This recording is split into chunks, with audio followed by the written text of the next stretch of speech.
আমি লাড্ডু গোপালের একটা ছোট্ট গল্প বলছি। তোমাদের ভালো লাগলে কমেন্টসে বলো। লাড্ডু গোপাল শিশু কৃষ্ণ হলেন পরমেশ্বর ভগবান শ্রীকৃষ্ণের ছোটবেলার রূপ, যাকে পরম ভালোবাসায় সেবা করা হয়। তিনি যশোদা মায়ের আদরের ধন এবং ব্রজের গোপালদের সাথে মাখন চুরি করে খেতেন। তার কাহানিতে সরলতা ও ভক্তের প্রতি ভালোবাসার অসামান্য নিদর্শন পাওয়া যায়।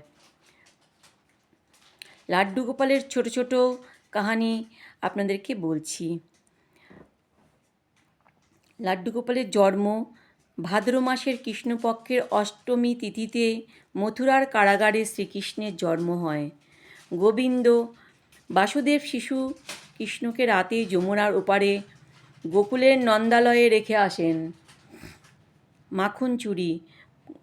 গোপাল ব্রজের বাড়ি বাড়ি গিয়ে গোপিনীদের মাখন চুরি করে খেতেন, তাই মাখন চোর। বাঁশি বাজানো। যমুনার তীরে গোপাল শ্রীকৃষ্ণ মধুর বাঁশি বাজাতেন এবং সখাদের সাথে খেলতেন। কালিয়া দমন। যমুনা নদীর বিষাক্ত কালীয় সর্পের ফনায় নৃত্য করে গোপাল সর্প দমন করেছিলেন। মৃত্তিকা ভক্ষণ। গোপাল মাটি খেয়েছিলেন। মা যশোদা মুখ দেখতে চাইলে তিনি বিশ্বরূপ দেখান। ভক্তের সেবা।